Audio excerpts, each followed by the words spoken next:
Hey, so tonight we've got 5 games on in the NHL. Not a lot by NHL standards. There's no None of them are playoff previews. There's only one that features two teams that are actually in the playoffs. Well, actually, two of them. It doesn't feel like one of them's in the playoffs, but we'll get to that pretty quick here. And then what I've also got set up here is that's the playoffs that they started today in the East. That's the playoffs that they started today in the West. And I'll discuss that a bit after we've done the previews. So, first off, you've got Dallas. They're 38, 26, and 6. They're 4, 4, and 2 in their last 10. They've lost their last two. They're 13th overall in the NHL. They're in Toronto against the Leafs, who are 40, 22, and 7. They're 5, 3, and 2 in their last 10. They won their last game. And they're 6th overall. Freddie Anderson starting tonight for the Leafs, which is not a surprise. It'd be a surprise if he wasn't. And Leitner is likely starting for Dallas. So this is the issue right now, is that Dallas does face a situation where they are the number 2 wild card. If a team's going to fall out, it looks like it could very well be them. Colorado's playing very well. There's 3 teams in California that are all fighting within a couple of points of each other.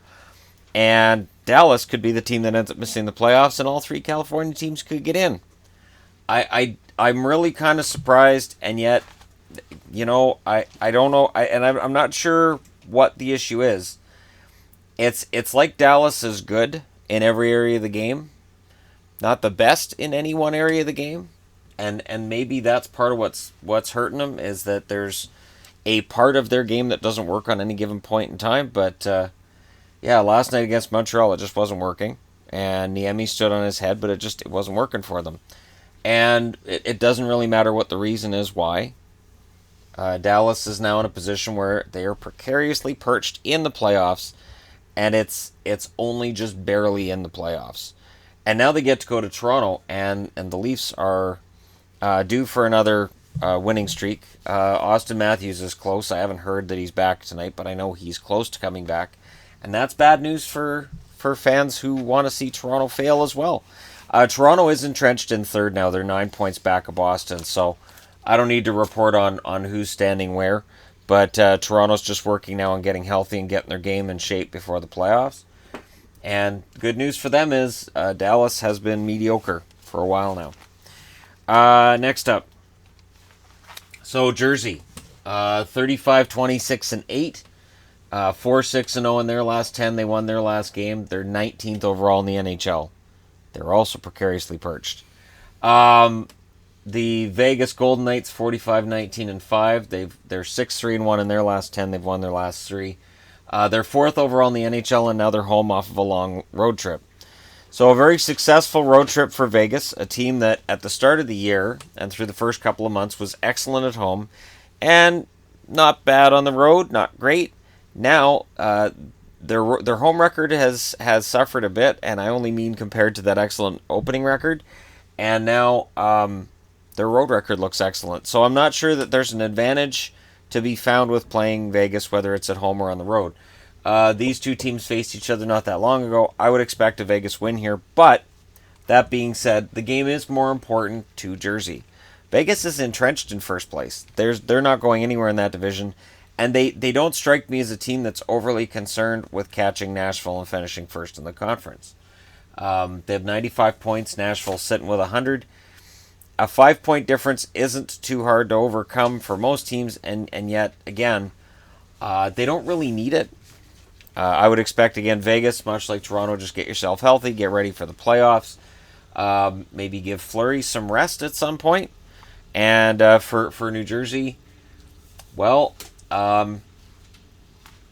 Jersey's kind of up against it right now. Jersey, much like Dallas, not that long ago, a month ago, we're talking about playoffs for them and how much fun it would be to see them in there.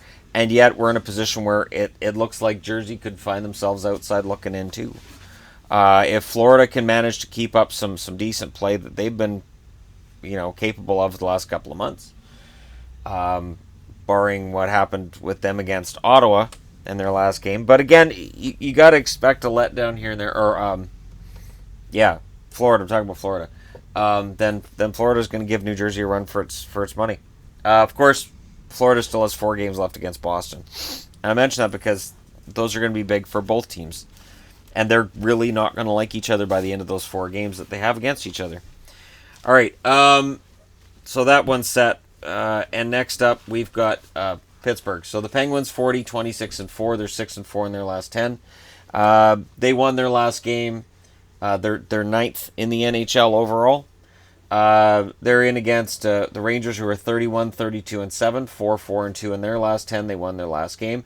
They're 23rd overall. The Bulgarian brute Georgiev is in net again tonight. I'm just going to call him that because I can.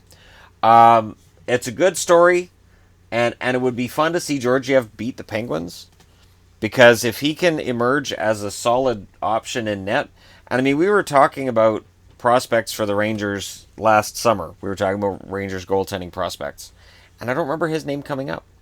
So this is one of those great things with goaltenders, is that one can just come out of nowhere and play really, really well. Sometimes it's lightning in a bottle, and they can't keep it up, like, for instance, a Blaine Locker or a Jim Carey. But sometimes these guys come out of nowhere, and they're actually pretty darn good. Henrik Lundqvist is a good example. Late round draft pick, not really discussed before he was drafted, and yet turned out to be a pretty darn good goaltender himself. So I'm not saying Georgiev's another Lundqvist. I'm just saying that it's a fun story, in that he's from a country, his birth country isn't exactly one known for, giving birth to a lot of great hockey players. So as far as I'm concerned, he's probably top 10 in the Bulgarians of all time. I think I can go ahead and throw that out there. And for Pittsburgh, if DeSmith's starting, it'll be interesting to see what happens, because both DeSmith and Jari have had their struggles, but I think that's Pittsburgh's defense more than anything. If you look at Pittsburgh goaltending numbers across the board this year, they've been poor, and I really think that defense is part of it, which is why it's so weird they traded out Eric Cole. Because when Cole got traded, I'm like, all right, well, they're going to bring somebody else in. No, that's it. That's a bold strategy to strip down a defense that's already seems to be a little bit below what you need to win a championship for the 3rd year in a row. Next up, Vancouver. So the Canucks are 25-36-9 overall. They're 2-6-2 in their last 10, and they've lost their last 4. Oh, it's on now. The tank is definitely on. They're 29th overall, and they're 3 points ahead of 31st overall. So if Buffalo and Arizona keep up their respectable play, and Vancouver continues to, let's be honest, Vancouver can't score without Brock Besser in the lineup. Without Besser, they're not the same team. Without Besser and Horvat and Gauntz and insert name of, or not Horvat, Berchi, I meant to say Berchi. There are a number of decent players that are out for Vancouver, and it takes a team that, even with those guys in the lineup, would struggle to make the playoffs, and makes it so they can't. And they can't even get close. And now they're in Anaheim against the Ducks, who are 38-24-12. 5-4-1 in their last 10, and they've lost their last 3. They're 15th overall. The good news for Anaheim is they feast on the Canucks. They often feast on the Canucks. I know there's Ducks fans that wonder where my dislike of the Ducks came from, and that's part of the reason why, is because when they play Vancouver, they usually make mincemeat out of them. And it goes back to that 2007 Stanley Cup playoffs when Anaheim knocked out Luongo in 5. It wasn't the Canucks, it was Luongo. He was the only reason they were in the playoffs. But this is just another chapter, and it's funny because when I see Calgary's record against Anaheim and Flames fans upset with the way that it works out between them and Anaheim, and Oilers fans last year in the playoffs, all I think is, yep, I know exactly how you guys feel. I know exactly how that feels. I feel your pain. I experience it regularly. The difference is, because the Canucks are so far out, and I'm actually pulling for them to somehow, some way get a number 1 draft pick, or at worst number 4. I'm kind of pulling for the Ducks tonight. I don't mind saying so. I'll throw on a Ryan Miller jersey and cheer them on if he's in net, and if it's Gibson in net, I might cheer them on anyways, because this is one of those weird times of year where I don't mind seeing a team I cheer for lose, and since Besser's not in the lineup, I don't really care who scores either. So we'll see how it turns out for them, but that's my honest opinion on the game. Tonight, San Jose, 37-23-9. 5-4-1 in their last 10. They've won their last game. They're 10th overall. They're in against Edmonton. Edmonton's 30, 35, and 4. They're 6 and 4 in their last 10. They lost last night against Calgary in a 1-0 shutout for Mike Smith. They're 25th overall. And that's the funny thing, because they are 25th. There are 6 teams below them in the standings. So we talk about how disappointing Edmonton is, and then we look at the fact there are 6 teams below them in the standings, and it becomes a matter of just how many disappointing teams are there this year. And there's a lot. And I'll get into that in a video someday around the end of the season, if not after the end of the season when the playoffs start. Which ones really were the most disappointing? Was it Edmonton? Was it Ottawa? Was it Montreal? Does it have to be a Canadian team? It probably does. So Edmonton tonight, they're still playing the spoiler role.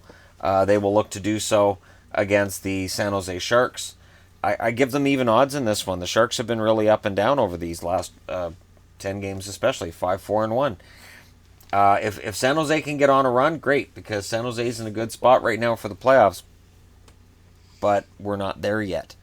So that being said, and those games being looked at right now, if we started the playoffs, you'd have Tampa against Jersey, so you'd have the number 1 seed in all of the East against the Jersey Devils. That to me looks like a mismatch.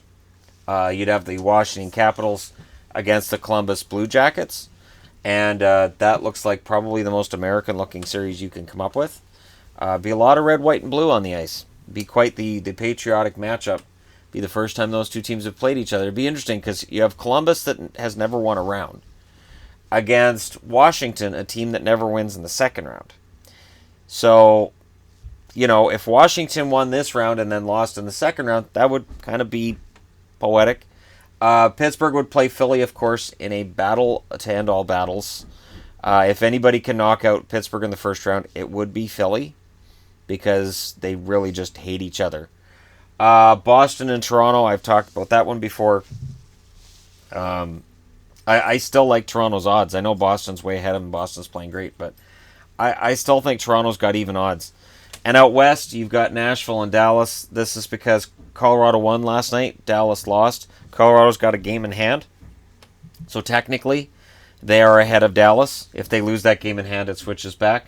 Nashville plays Dallas. I would be wagering on sweep right now, because Nashville's just playing some fantastic hockey. Vegas would play Colorado in a matchup nobody on planet Earth would have picked at the start of the season for a first-round playoff matchup, because nobody thought either team would be in the playoffs. This would be an incredible matchup between two very hungry teams. Vegas eager to prove that they didn't fluke their way to their record, and Colorado also trying to prove that they didn't fluke their way into the playoffs and that they're here to stay, unlike the last time they made the playoffs, which was the last time for a while. Winnipeg would play Minnesota. That series would be absolutely fantastic. I'm thinking 7 either way. I'm thinking a 7-game series either way. And then, of course, San Jose would play LA, and that's always a heated matchup. So that's the matchups if the playoffs started today. Just a fun little thing I thought I'd add to today's video.